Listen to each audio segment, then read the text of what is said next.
8ই September সোমবার বালি পাচার কাণ্ডে ভোর থেকে কলকাতা সহ পশ্চিমবঙ্গের একাধিক জায়গায় হানা ইডির। এরই মধ্যে বালি খাদানকে ঘিরে সামনে এলো মর্মান্তিক ঘটনা। নদীর ধারে খেলতে গিয়ে বালি খাদানে পড়ে জলে তলিয়ে যায় দুই বোন।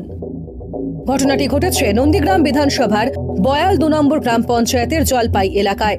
এই ঘটনায় মৃত্যু হয়েছে ছোট বোন পিঙ্কি সিং এর। তার বয়স 7 বছর। নন্দীগ্রাম সুপার স্পেশালিটি হাসপাতালে চিকিৎসাধীন বড় বোন বছর 10-এর সলোনি সিং। ওইখানে যে বালি খাদানটা ওটা অ্যাকচুয়ালি বৈধ কি অবৈধ, লিগেল কি ইনলিগেল আমরাও জানি না। এখানে অবৈধভাবে এরকমই চলছে এই বালি খাদান। আজকে এই শিশুগুলো আজকে এরকম হয়েছে। কিছুদিন আগে ওখানে একটা ব্যক্তি ওখানে ঘুমিয়ে গেছিলো, সেও ডেড হয়ে গেছিলো। তো ওইখানে খুব খারাপ অবনতি এগুলো চলছে।